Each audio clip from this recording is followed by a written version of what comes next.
Իսրայելը գիշերը հրթիռակոծել է տեղահանվածների ապաստարանները Գազայի հատվածում։ Զոհերի թիվն անցնում է 3 տասնյակից։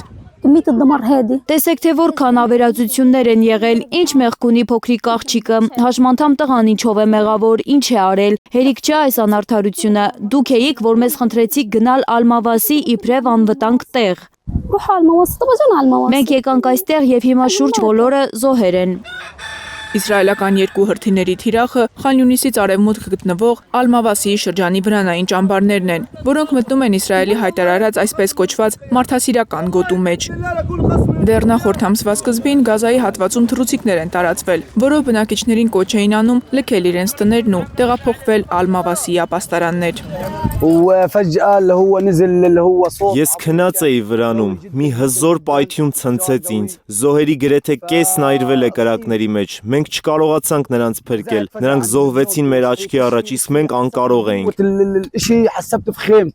Շատ ծանր է, երբ տեսնում ես սեփական աչքերով, այլ ոչ թե հեռուստատեսությամբ կամ ինտերնետով։ Նասերի հիվանդանոցի տնօրեն Ատեֆ Ալ-Հաութը հեռախոսային զրույցում ասել է, որ հիվանդանոց տեղափոխված դիերի մեծ մասը մինչև 7 տարեկան երեխաներ են։ Գազայում աշխատող Ալ-Ջազիրայի թղթակիցները պատմել են, որ զոհվել է 10 հոգանոց մի ընտանիք։ Երդվում եմ Աստծով, ես տեսա երեխաների, որոնք պառկած էին։ Սկզբում կարծում էինք, որ դրանք այրված հագուստներ են, բայց մոխրացած երեխաներ էին։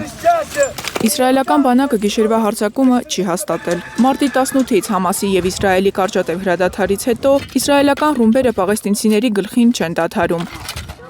ՄԱԿ-ի տվյալներով Գազայի հատվածում առնվազն 1.900.000 մարդ կամ բնակչության մոտ 90%-ը տեղահանվել է պատերազմի ընթացքում։ Մղձավանջում ապրող պաղեստինցիներն արդեն կորցրել են հաշիվը։ Գազայում Պաղեստինի առողջապահության նախարարության վերջին տվյալներով առնվազն 51,065 հաստատված զոհ կա, որոնցից 17,400-ը երեխաներ։ Մարիամ Ամիրջանյան, Սմբատ Ասլիկյան, Հայլուրի համար։